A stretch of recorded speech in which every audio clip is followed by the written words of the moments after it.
25 трансформатор. Фидер Ленинада. Orta boş durat. Eko bir bette turat da. Başına 3.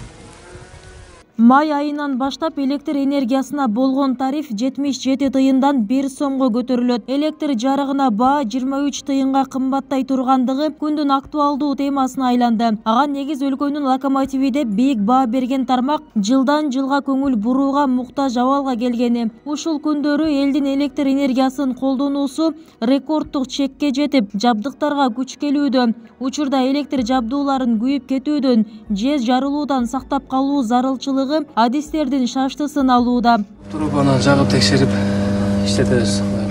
Быйылкы адаттан тыш суук энергетика тармагын кайрадан сыноого алды. Ага калктын саны өсүп, бирок чоң кубаттуулуктагы трансформаторлор аба чубалгыларынын жаңыланбаганы башкы себеп. Атүгүл өлкө башчы Садыр Жапаров да бул тармакты учурдагы абалын чала жан деп сыпаттап, аны сактап калуу боюнча пикирин өздүк Facebook баракчасына жазды. Антпесек энергетика тармагыбызды биротоло жоготуп алуу коркунучу бар. Бүгүнкү күндө өзүбүздөн өндүрүлгөн электр энергиянын өздүк наркы токтогулда чыккан жерден 21 тыйын болгону менен энергетиктердин эмгек акысы эскилиги жеткен трансформаторлорду, зымдарды, мамычыларды алмаштырууга кошулуп олтуруп 1 киловатт-саат электр энергиянын өздүк баасы 2 сом 38 тыйынды түзөт. Мындай дем негизинен туура биздин жылдан жылга калктын саны көбөйүп атат. Электр энергиясын пайдалануу жылдан жылга даже айлап күн санап өсүп атпайбы. Ошол үчүн биздин гестерибиз, биздин жабдуулар бардыгы ушуга күч жетпей, туруп берилбей калды. Негизги маселе ушу электр жабдуулардын эскиргендиги, буларды тез арада алмаштырбасак, жакын арада мындай кырдаал болуп кетиши мүмкүн. Ушуну биздин калкыбыз туура түшүнүш керек деп ойлойм. Өлкө башчысы Кыргызстан эгемендүүлүк алгандан бери бир дагы ГЭС курулбагандыгына токтолуп, бул арада калктын саны дээрлик 1,5 эсеге өскөнүн, курулуштардагы көбөйгөндүгүн жөө келтирди. Коомчулукта тарифти жогорулатуу боюнча кайчы пикирлер бар, бирок бизде карапайым калкка бул жаатта микрофон сундук. Кыргызстандын ар бир жараны муну туура эле түшүнсөк болот. Эскини жаңыртуу бар да. Антпесек эски утур бузула берет, чыгымга учурай беребиз, кайра чыгым кризис пайда боло берет да. Ошон үчүн жаңыртып алсак жакшы эле болот. Биз дагы саным кошолу. Ар кимибиз алыбыздын жетишинче туура ой жүгүртөлү. Кудайым ой жүгүртүүнү баарыбызга ошон үчүн берген. Туура ой жүгүртөлү. 23 тыйындан эч нерсе болбойбуз. Мен кошулам. 1-2 күн мурда Садыр Жапаров өзү элге кайрылганын угуп, ошол кайрылганына байланыштуу мен туура эле көрдүм да. Туура эле. Башка мамлекеттерге караганда бизде электр энергиясы арзан экен. Туура эле менимче.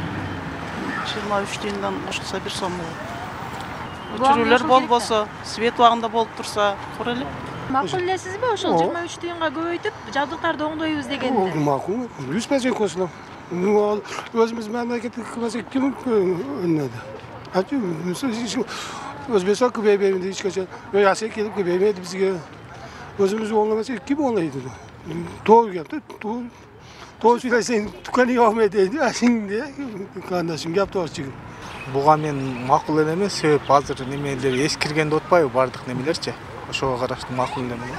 Учурда энергетика тармагынын карызы 137 миллиард сомду түзөт. Акыркы 15 жылдан бери өзүбүздөн чыккан электр энергия жетпей, кошуна өлкөлөрдөн 3 миллиард киловатт-саат электр энергиясын 3 сомдун тегерегинде сатып алынары маалым. Аны элге 77 тыйындан, андан тышкары аз камсыз болгон үй-бүлөлөргө 50 тыйындан, тоолуу жана алыскы барууга кыйын болгон аймактарга 77 тыйындан лимитсиз берилип, ортодогу айырма баягы эле энергетика тармагынын 137 миллиард карызынын үстүнө карыз болуп кошулуп келет. Акыркы жолу тариф 15-жылы кайра каралып чыкканда, бүгүнкү күндө мына кече айтылып өттү.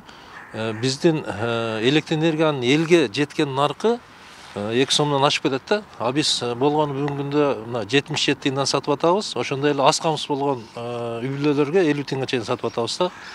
Ошон үчүн биз бүгүнкү күндөгү электр энергия өзүн жаппай, ошон үчүн жанагындай ар түрдүү кредиттерди карыз алышка туура келет. Ошондой эле ал эми ремонтко акча бөлүнөт, бирок ал ошо жетишер деңгээлде эмес. Ал эми бүгүнкү тариф ошол биздин алдыга койгон маселелердин баарын чечип бере албайт. Ошон үчүн бул аябай учурдун талабы болду. мен ошо энергетикада көп жылдан бери иштеген адис катары азырда кеч эмес да. Ушуну мен ойлойм, биздин эл баарын түшүнүп эле турат. Адистердин айтымында электр энергиясынын наркын акырындык менен көтөрүп, бул тармакты сактап калбаса, кесепети оор болушу мүмкүн. Ансыз да Кыргызстандагы тарифтер башка мамлекеттерге салыштырмалуу эң арзан. Алсак Казакстанда 1 киловатт-саат 3 сом 54 тыйын, Орусияда 4 сом 6 тыйын, Тажикстанда 2 сом 20 тыйын, Өзбекстанда 2 сом 23 тыйын. Андыктан тариф саясатын тууран укка буруп, эртерээк кесипкөй мамиле менен иш кылуу зарылчылыгы чоң. Эскерте кетсек, президент Садыр Жапаровдун тапшырмасы менен Кыргызстанда электр энергияны бөлүштүрүүчү жеке ортомчу компаниялардын саны да олуттуу кыскарды. Мурда алар 28 болсо, азыр 12си калды. Бүбүсара Орузалиева, Шерзат Эгембердиев, 7 канал.